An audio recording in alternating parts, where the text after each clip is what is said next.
Hey, it's the Brian and Kindra Show, and we are here in our studio at the new place.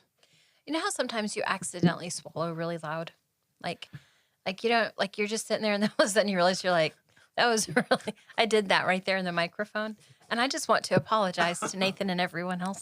Okay. Did you hear it? Maybe. I'm so sorry. Man, I felt bad. As soon as I did it, I'm like, I don't even know what just happened there. Yeah, it's all the, yeah. It's so weird. Yeah, it could be the season. Today is beautiful outside. Oh, man. Oh, my It was nice goodness. Did you yesterday. get to golf today? No, But you golfed twice yesterday. once. Oh. Once yesterday. And we didn't even golf all night because it sucked so bad. Oh, were man, so you bad. guys really were bad. We were bad. I really thought you got to And in then the there morning, was so people, I'm sorry it was. and we don't like to share the golf course. You don't like to share the golf course. You don't want anybody to know how bad you are. But, well, I just announced it on the radio how bad we are. I know, but for some reason that's different Yeah. because it's just us and Nathan already knows how bad you are. Yeah, that's true. But so like it's different than like when you're there and people see. Yeah, well. And Right? I don't like waiting. Don't you think? If we get there first thing in the morning I before the don't sun think- comes up, it's not a secret. Don't do that. But then you can get through all 9 before 8:15, 8:30. I don't think that we're very patient people. No. Probably not. Okay, because we're like, oh, go, let's go. Okay, so this week has been kind of interesting. You mentioned that we're in our new office. Yep. So we've been here a little over a week. Holy cow. That's it. And then you and Nathan went on a really delightful trip to Chicago to do some learning. We got Do learned. you feel learned? I learned a few things. Good. Yes. Good. Wonderful. Me too. Now will I implement? Only time will tell. Sometimes when Yes. you tell me about things you're thinking about implementing, I get nervous. I could tell. Yeah, I do. It's fine. It's fine. Uh-oh. Also, It's all worked employment? out. Okay. I think. Anyway, yeah, it's been interesting. So this office is kind of chaotic. People are asking, how's Mm-hmm. it going? And I'd say, so I've downsized a couple of times. Mm-hmm. And I like downsizing because, like, I feel like you just get rid of all the rubbish and you're like, oh, I just have my favorite things. I'm having a hard time deciding what my favorite things are. Yeah, I spent 2 hours this morning cleaning the side office. And when I got done, I thought, wow, that was 2 hours of, Of what? we got to get rid of some more stuff. I know, but you know my favorite part? We have these beautiful new tables in the front office. Yes. So we're going to do some fun things in the next season. Yep. And invite some people into our office so that they can see Yep. our new digs and see how we're adjusting. And we Mm-hmm. are adjusting, and this is a great space. I love this location. Yes. I'm closer to home. Closer to home, and we're closer to, let's see, what else? I mean, we're right here. Just walk. We can walk to Taco Mayo if we want to for lunch. That's right. I haven't Cassie. met Richard yet. Yeah, Cassie loves Taco Mayo. Yes. She's so her cute. favorite. She's all like, just love these Taco Mayo tacos. That's not true at all. Yeah, but then we're Not close at to all. Walmart, not Walmart, United. Uh-huh. I've been there like 4 times. Every time I go in there, I'm like, man, I need something to eat. And I'm like, healthy. So I go over there and buy junk food. Can you just go get some more of those peppers with the cream cheese and that yummy Holy seasoning on smokes, they top? were good. Go get some of those. I think those are at United. We're closer Yes. there. Do that right after this. Okay, that Okay, sounds good. snack time at the office. Anyway, office is going great. We're at 2411 Williams Avenue, Suite 114. So this is the DMV building. That's what we keep referring to it as. We've heard all kinds of names, the old Fenimore building. Yep, Old Fenimore Building. This is South Park. It's been South Park for the last little bit. Yep, Do you 20 have a years. creative name? I have a couple in mind, but Are we going to rebrand? the building maybe. Yeah, let's Yes. do it. Not Yes, us. but no. Let's just stay advanced for a Yeah, bit. Please. I think we earned it. Yeah. But we're right across from the fire department. Yep. So, hey, but we're in a solid concrete building, so they probably will never get to put a Somebody fire out asked here. me if it'd been really loud. And I was like, I haven't heard a single. I heard way more sirens when we were over at the other office. Yes. So actually, it's been really nice and quiet here. You can't even hear road noise here. Like No. we're solid concrete. Like You know what you can hear roof. here? my whining. No, just kidding. That was two different hears. Here. Yeah, Here, you're yeah. whining. My whining. Some other people's whining. No, you can hear the doorbell here. Yes. Ding, ding. And so you might hear that today on our podcast, and you'll Yeah. just know, wow, things going on. And it might be really quiet because it's early. So, okay, here we're going. All right. Here we're going. What are we talking about today? We're going to talk about questions to ask whenever you're buying new construction. Ooh. So this is a weird topic for Woodward America. Yep. We talk a lot how we are small market real estate. Yes. And so some of these, I still think these are very practical tips, and I think that this is valuable insight. But I realize that you won't always get to use this. Like, we don't have new construction all the time. Rare. But whenever we did have new construction pop up, I was pretty well seasoned agent at that point. I had no idea. Like, I had to really stop, sit back, think, and evaluate how to help my buyers the best way in purchasing these new homes. So, I mean, it's been almost 10 years now since the last couple of 2014, 15. Mhm. That was it. So, did you hear it? Ding, ding, ding, ding. Oh, look at that. It's like a slot machine going off. I mean, kind of really. All right. So anyway, but I thought that it might be helpful to our buyers that are listening. If they're thinking, I'm going to wait till the next new house comes on the market and then I'm going to go. The other thing that spurred on this particular topic for me was we've written an offer recently on a couple of new properties. And it's been interesting because every buyer evaluates inspections differently. We get that. Most of the time, like a home inspection's generally not actually required, but we always, always, always recommend it. Mm-hmm. But I've noticed with newer construction, a lot of times a buyer will go, I don't need a termite. It's not very old. And I kind of cringe a little because they're probably right. They probably don't. But the thing about termites is you really don't know. Like, I think it's important. Am I crazy? Tell me I'm crazy. Go ahead, do it. No, We're on the air. I It'll be think documented. you're crazy, but not about that. No. I think the answer is termites can move very quickly. So when I was a sixth grade science teacher, we were studying Oh, let's go back there again. 20 some years ago. So we went out in the football field, the edge of the football field, and I had termites in my house, which spurred this whole thing. So I was talking to the kids about termites. And so I went to my house the next day, got some termites out of the termite tubes that they put in my yard, the bait stations. And I brought them to school, and we put them on microscopes and smeared them and looked at their mutual relationship living because they can't actually digest food. So the poison actually kills the enzyme living microbacteria in their gut. So then they can't digest the food, so they die, starve to death. That's how they kill them. Wow. Pretty cool. So we buried sticks in the ground to test how fast termites can get different places. Uh-huh. And so we just went around the school. We did like, I don't know, 7, 8, 10. I don't remember what we did. Like most of them had termites in 30 days. Really? Yeah, it's crazy. Okay. So I'm not crazy about wanting to do a termite inspection if I have a newer construction. Right. So if you have dirt, so let's say they're doing construction and they throw 2x4s on the ground and bury them while you're feeding the termites, which then, if you have a crack in your concrete, a gap between the brick and the house, like they're supposed to pre-treat your slab, which is a 5-year guarantee. Yes. I've been in a few where they forgot. Oh, my. Yes. So then what? Then, Bait system? Bait system. For the rest of your life? Yes. So we sold one on East Creek that they forgot to treat the slab. And they had to put in a bait station. I had no idea. So that was part of the contract. They bought the 3-year contract bait station thing. Okay, so if we rewind just a second, brand new construction. Brand new versus, construction. I'm talking about newer homes, and I'm sorry I kind of got off topic a little bit, but that's kind of what spurred on the whole thought process here. So first things first, probably, whenever you were looking at a new construction, that's a question you want to ask. Right. Is you want to see proof of, building permits too? I would want to see all that to make you sure it wanna was checked because my home is perfect example. Perfect example. No permits were purchased when they built my house. Right. And it was not done correctly. And you had quite a few issues that Lots you had of to problems. handle. Okay, so ask for building permits. Ask for the proof of the termite treatment. Yes. It's a pre-treatment, right? Pre-treatment. So they form up the concrete, ready to pour the concrete, and then they come in and drench the dirt under your house with a it's not a pre-emergent, it's pre-treat, whatever. It's a barrier. I want to help you, but you're way out of my Yes, league, I know. so I can't. It's some kind of a barrier. I just know that you want to ask for the documentation that says that they did whatever they're supposed to do Yep. before they start building to help deter the termites and give you a little bit more time before you have to start really worrying about them. Right. Okay, so I did have, back in the day, there was a termite inspector that you and I both saw quite a bit. And I had him inspect the house that I was purchasing at that time. I think it was probably 2013, maybe 2014. And so he was looking. I said, how are we doing? He goes, I haven't seen anything. He said, that's great. But he said, back then they used the chemicals. This was like, this house was a 60s house. And he said the chemical they used then was really good chemical. We can't sell that good chemical anymore, kind of a thing. Yes. So anyway, he goes, but here's the thing. He goes, you're good today. But Kindra, he goes, it's not when. He said, it's not if in Woodward, it's when in Woodward. You will eventually have a termite problem somewhere. You will here in Woodward. So we recognize that. So ask the questions, though, just so that you know, okay, if they did a 5-year treatment, then in 5 years, I probably want to go ahead and start having annual inspections, or even be proactive and just do the bait system, right? Right.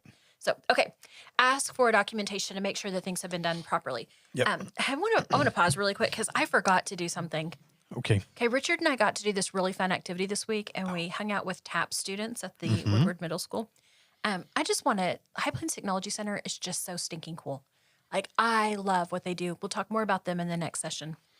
But I had this student, whenever we talked about multimedia and we talked about how we advertise in our business. And whenever I played just that little clip that says, hey, it's the Brian and Kindra Show, it's your voice. It's not even my voice. And he goes, that's you? Like his head turned. And he goes, wait, that's you? I don't know how to take that exactly. Anyway, it was when he came back, because we did a recap real quick at the end. And one of the teachers said, hey, he really does listen to you guys. I'm like, what's your name? You get a shout out. So Rylan Todd, we have like 13. That's we have number 13 13 or 14 now, not including our moms. If we get to 20. Anyway, that was way cool. Super much appreciated Rylan being excited with us and saying that he listens. I love that he's catching on right now that he can be gaining the information now to help him to be a successful homeowner in the future. How stinking That's cool. Awesome. That's a smart kid. Yep. All right. Okay. He didn't have to pay me for that. Like, what a great kid. It's the 5 hours you spend in the kitchen mastering your famous recipe or spending quality time with your family. Other insurance companies may just see it as a house. It's not just a house, it's your home. Hi, I'm State Farm Agent Kevin Kanzler, and I see your home as the time and memories you put into them. I understand what your things really mean to you, and I'm here to help give them the protection they deserve. My office is located on the corner of 13th and Oklahoma and Woodward, or call me at 580-256-2216 for your home insurance today. On Point Land Survey can take care of all your residential, commercial, and industrial survey needs. This family-owned and operated business proudly serves Northwest Oklahoma. These lifelong Northwest Oklahoma residents with over 22 years of experience are ready to serve you with the latest equipment and capable trucks to get your job done. Call On Point Land Survey today at 580-256-6757 or stop by 1918 Main Street in Woodward, Oklahoma, or visit their website at onpointlandsurveyok.com. Professional, trusted, local.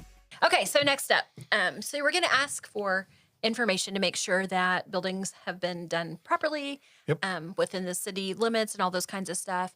If you're out in the country, you might want to see the DEQ information saying that the septic system is installed properly, all that kind of stuff, termites, blah, blah, blah. Okay, Make sure we're in the flood zone. Oh. In the country, you're not protected there. Yeah. In the city limits, they won't give you a permit unless you're out of the flood zone. Okay. So, little information tidbit. All right, next up, what are the long-term plans for the community? I think this is a big deal. I think, but this is kind of, okay, tell me more. Like I went a totally different way. Like you went all serious and I'm all excited. So where were you going? I don't want them to change the plan in the middle of the plan. So, like $250,000 houses, and then next door to me, they build a $120,000 house with no garage, no brick. Like, okay, wait a second. Right. I also don't want them coming and building $500,000 houses next to me. Right. Make you look like you're a dump. It looks weird. Right. And so communities are, we have several communities in Woodward that have done a great job. We have. Keeping the aesthetics of the property and the additions similar. You don't want to put a $500,000 house next to a manufactured home. You don't want to put a manufactured home next to a $500,000 house. No. It's going to hurt both of you. Yes. It doesn't seem like it would, but it does. So that within reason, I think there can be a range. Like, I think you can build, if they all look the same and they lay out the same. I say, look, like South Fork is a fantastic addition. Yes. For what they did for it. Like, it's an addition where they don't want any house to look alike. Right. They have a committee that that has to approve your plans, layout, landscaping, what you're doing, and they have to sign off on it to approve that, hey, you're not going to come build a funky, weird house in there that's going to mess up the neighborhood, and you're not going to build one exactly like your neighbor. Right. Because we don't want a spec house addition. Right. So there's that. And then there's South Shadow Creek, which builds houses that they can build them more efficiently and faster because they are the same and Right. it's more uniform. So they can build 5 floor plans and they can build 4 or 5 at a time, and it's just go, go, go, which then drives the price down.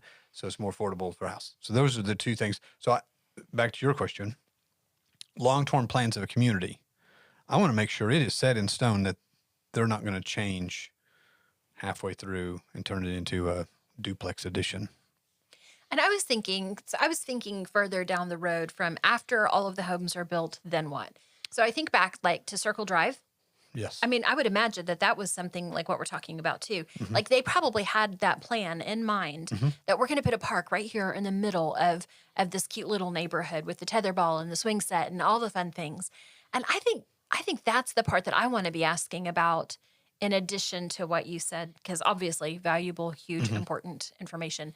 But there's also that fun part of, okay, so if I relocate my family to this area, am I going to have a place for my grandkids to play or my kids to play?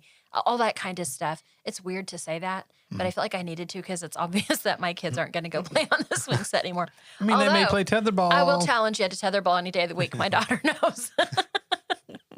Okay, so anyway, I think like we'd heard maybe a splash pad or some things like that would be going into some of the different areas. So I think those are other things that I want to know about before especially if you're in a big city and you get to choose, do I want this neighborhood, or this neighborhood? Okay, so once all their houses are done, what's going to go here in this little fun place? Are we going to have a swimming pool that's a community swimming pool? Like, I want to know. Yes. Those are things I want to know. Yep. Okay, next up, homeowner association rules and regulations. Oof. Okay, I think we kind of panicked a little bit in Woodward whenever we started seeing homeowners associations. Did you? Kind of. I think my because we don't like to be told what to do. No, we don't.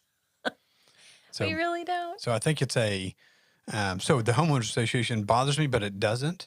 I don't mean us. I mean our buyers. Right. We see the value. We see the value because I want the consistency and of the addition. Right. Again, so this dude's not mowing his yard. You can do something about it. This guy's parking a camper in the grass on his sprinkler system in his front yard. Not only can code do something about it, but now you have this extra sense of protection that they'll get something done on it. When I think about, have you ever been down one of those streets that like is so crowded and packed, and then everybody's also parking in the street, and you're like, eek, I can barely get through. I think about things like that where I get that. I mean, especially, you've got all the family in for Thanksgiving. You can't necessarily all park in your driveway. Totally get that. But on a day in, day out basis, I think a lot of people want to have the structure of don't park here, do park here, keep this clean. I don't think that anybody wants a homeowner association where everybody has to paint their house pink. Yeah. No. So I get that concern. But generally, a homeowner association is to really just help keep things nice the way that they are. Correct. And that, in turn, should help keep your values up and more stable and maybe even increase as time goes on. Right. So like in Shadow Creek, it has a designated park area. Right. They have not put it in yet. Yet. The homeowners association is actually what's going to control and put it in. So everybody pays their dues in. They don't have enough money to put the stuff in yet, but they're collecting dues. So then, but then you also get to pick what you want in there. Like, all right, I do not want a tetherball there because I don't want Kindra hanging out here all the time. Or I don't want whatever. I don't want a fishing pond here because I don't want the mosquitoes. But I do want what's the tennis court things now? Pickleball court. Pickleball. We want a pickleball court here. I swear, you put a pickleball court there, you will have lots of traffic. Come on now. So. All right. So homeowner associations, I think ask they're good. what the rules and regulations are. The fees and stuff get you crazy. So Ashland was looking at one in Wichita. Right. And the house was cheap, about $85,000. This is going to be great. It's a condo type deal. So they take care of the outside of the property. She got covered parking, a gated community. They've got a security guard. And I thought, man, this is cheap. $80,000. Let's go buy this thing. So we get there and we look at the house, and then we get the homeowners association, condo association document, $265 a month for the dues. Wow, that changes the thing a little bit. Yeah, it does. Now it does cover a whole bunch of stuff, property manager, and then and then inside there's like you can't Airbnb or VRBO your property. Oh, yeah.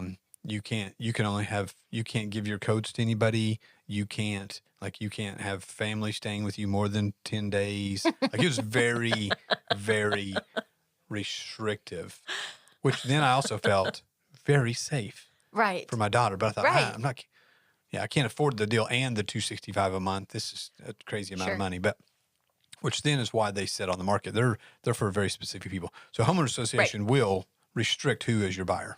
Absolutely.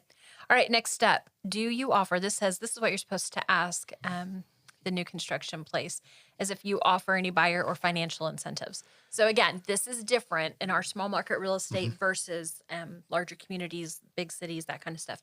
Here in Woodward, that really seems to go. You go ahead and correct me. I know you will, but just making sure you know I know you will. I feel like here with our small market real estate, when a new construction pops up, that incentive program depends on what else is happening in the market. I mean, if across the board buyers are getting buyers incentives, then buyers are still going to probably ask for buyers incentives. And I think that our builders have recognized that. Yep. You are right. Thank you. I didn't expect that. But I remember back then. I mean, I remember having to negotiate out some contracts and recognizing my buyers still needed some, not to the extent that my buyers need today. But back then, my buyers still needed some closing costs. And most of my new construction contracts included some. Yep. And I think that's important. I think it is. So what about, though, maybe not a financial incentive, but what about in the new construction? I want you to address, if you come in and the house isn't quite built yet, a lot of buyers think, okay, great, I can change anything I want. Go. Yes. Now we call it a custom house. Okay. And it gets really expensive. But really, in our neighborhoods here, most of the contractors are like, no, you don't get to choose anything you want. You come in. They kind of had a showroom at South Creek, Right. Shadow Creek. They come in. Here's your options. Mm-hmm. So pick this granite, this color cabinet, this color paints, this trims, and then everything else was the upgrade. Like, man, I want white appliances instead of stainless. Mm-hmm. Oh, $1,000 upcharge. I want a storm shelter, $4,000 upcharge. I want, whatever. I want extra concrete. Upcharge. Like Right. It was definitely an upcharge.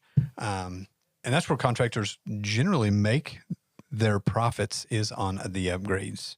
I want this tile. I don't want any of those tiles. I want to go buy this tile. Well, they upcharge you for the change and then they mark it up.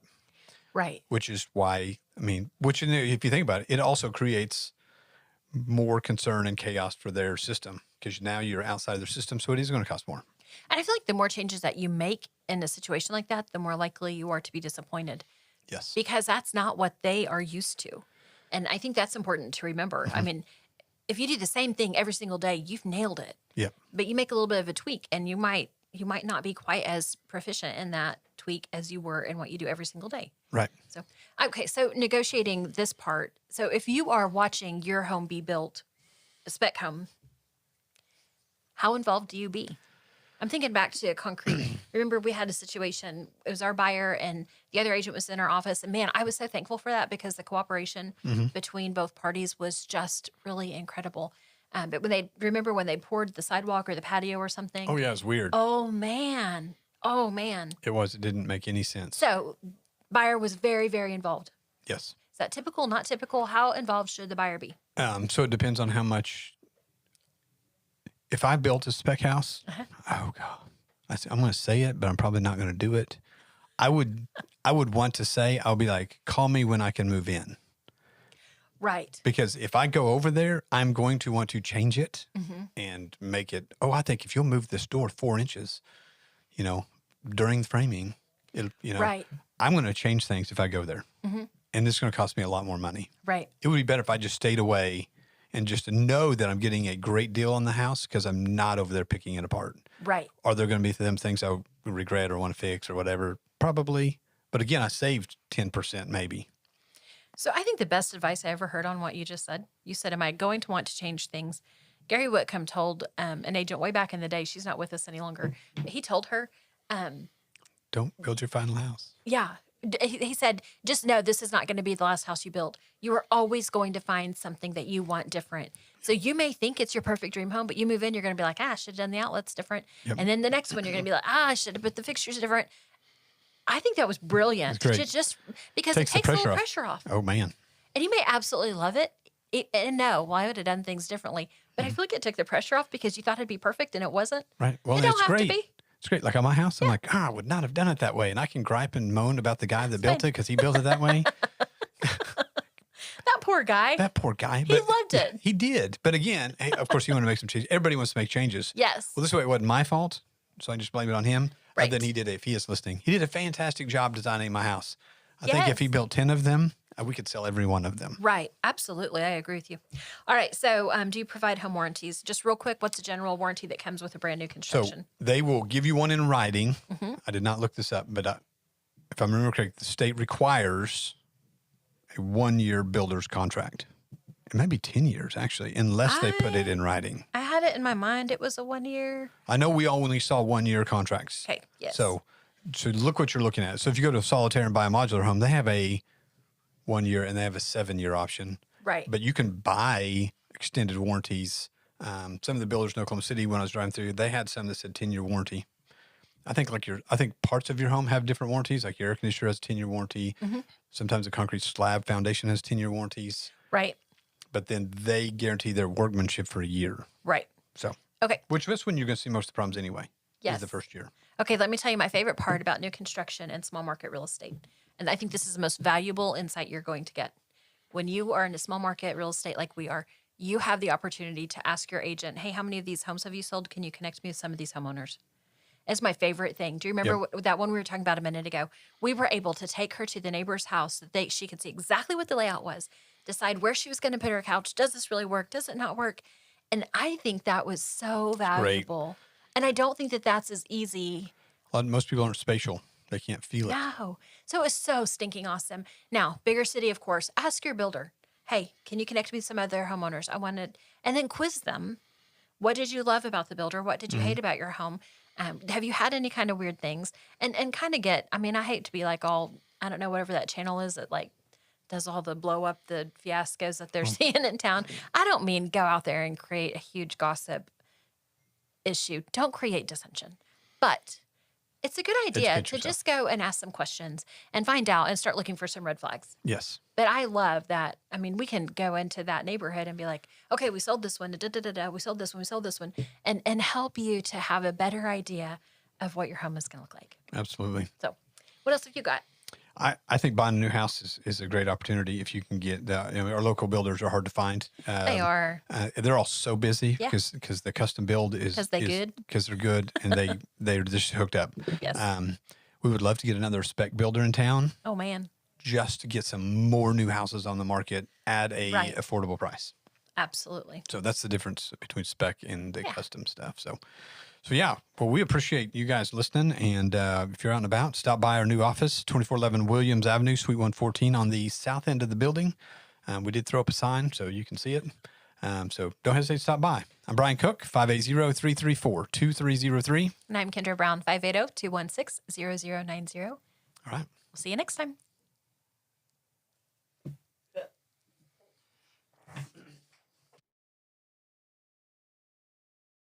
Hey, it's the Brian and Kindra Show.